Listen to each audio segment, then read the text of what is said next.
खूनी कुआं। सीमा गर्मियों की छुट्टियों में अपनी नानी के गांव आई थी।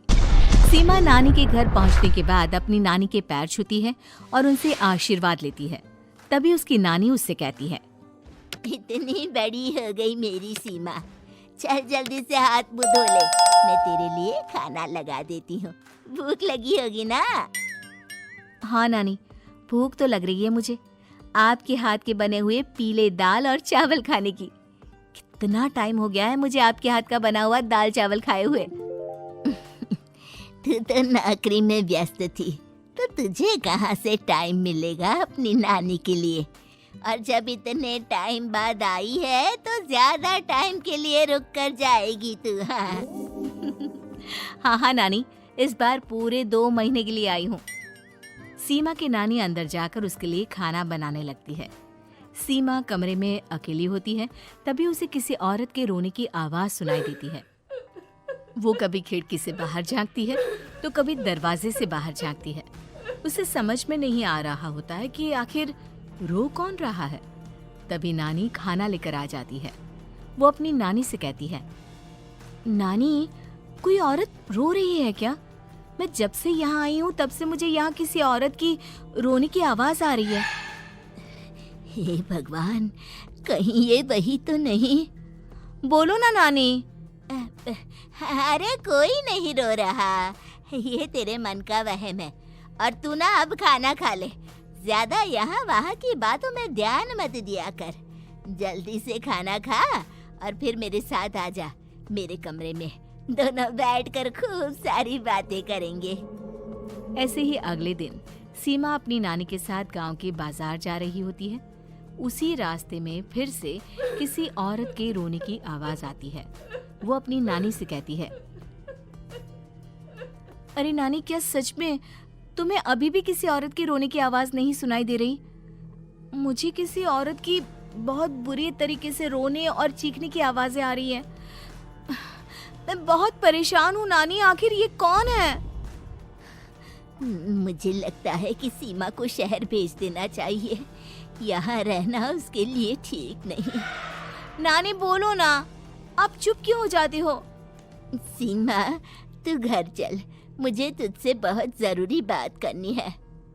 नानी सीमा को घर ले आती है और सीमा से कहती है, सीमा, कल सुबह तू शहर वापस चली जाएगी। अरे अचानक? आखिर क्या बात है नानी, आप मुझे ऐसे जाने को क्यों कह रही हो?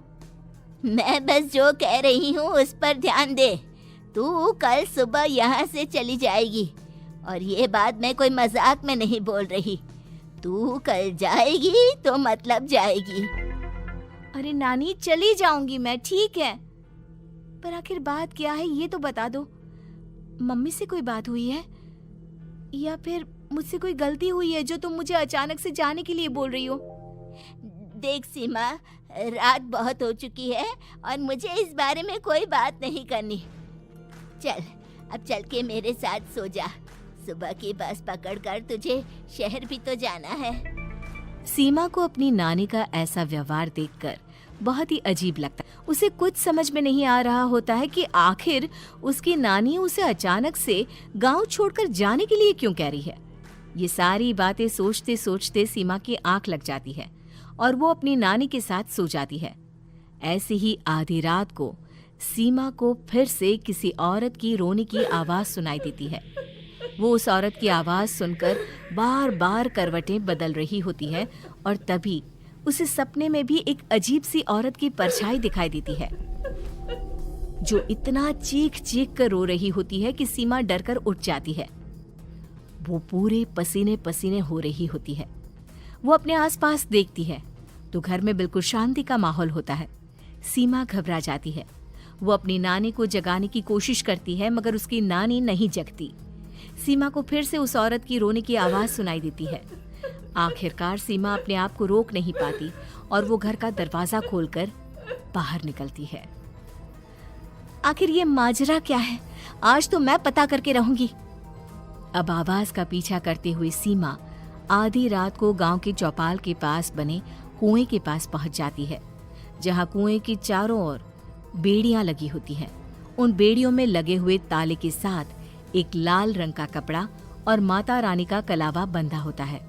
उस कुएं में से सीमा को किसी के रोने की आवाज आती है। सीमा परेशान हो जाती है। इस कुएं में कौन है? कौन है यहाँ?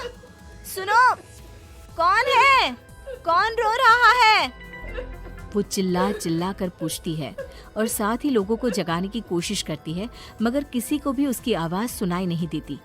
अब सीमा खुद उस कुएं के पास की बेड़ियों और तालों को खोलने की कोशिश करती है और किसी तरह कुछ देर की मशक्कत के बाद सीमा उसको खोल भी देती है। और जैसे ही वो कुआं खोलकर उसके अंदर झांकती है, सीमा उस कुएं में गिर जाती है। इतने में उसकी नानी की नींद भी खुल जाती है और सीमा को पास ना देखकर नानी परेशान हो जाती है।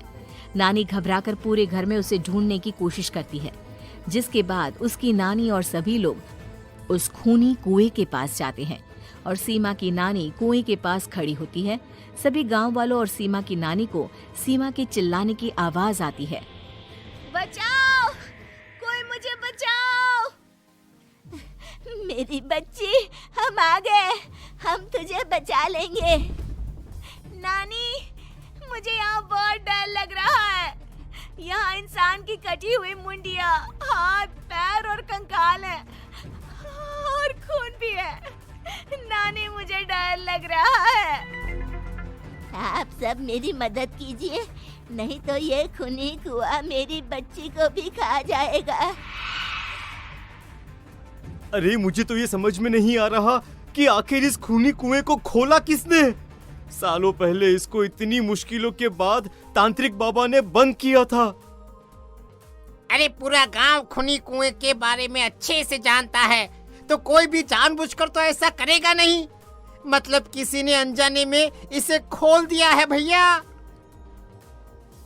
सीमा को इस बारे में मालूम नहीं था और जब से वो यहाँ आई थी तभी से उसे किसी औरत के रोने की आवाज़ें भी सुनाई दे रही थी। कहीं सीमा ने ही तो उसे नहीं खोला।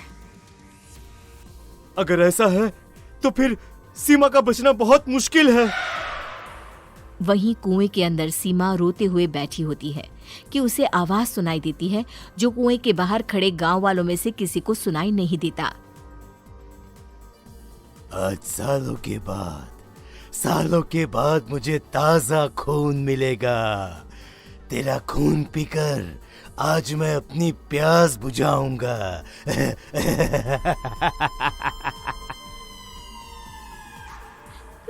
कौन है? मत मारो प्लीज, मुझे जाने दो प्लीज। मैंने किसी का क्या बिगाड़ा है? वो तुझे मरने के बाद पता चल ही जाएगा। जितने में गांव वाले और सीमा की नानी कुछ सोच पाते, उतने में उन्हें सीमा के चिल्लाने की आवाज आती है और अगले ही पल सब शांत हो जाता है। क्या हुआ? सीमा, मेरी बेटी। माफ करना बहन, लेकिन अब सीमा वापस नहीं आएगी। हमें एक बार फिर से कुएं को बंद करना होगा। गांव वाले तभी तांत्रिक को बुला कर लाते हैं।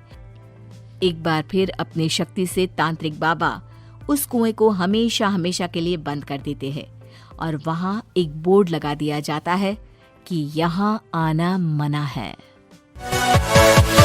Yeah.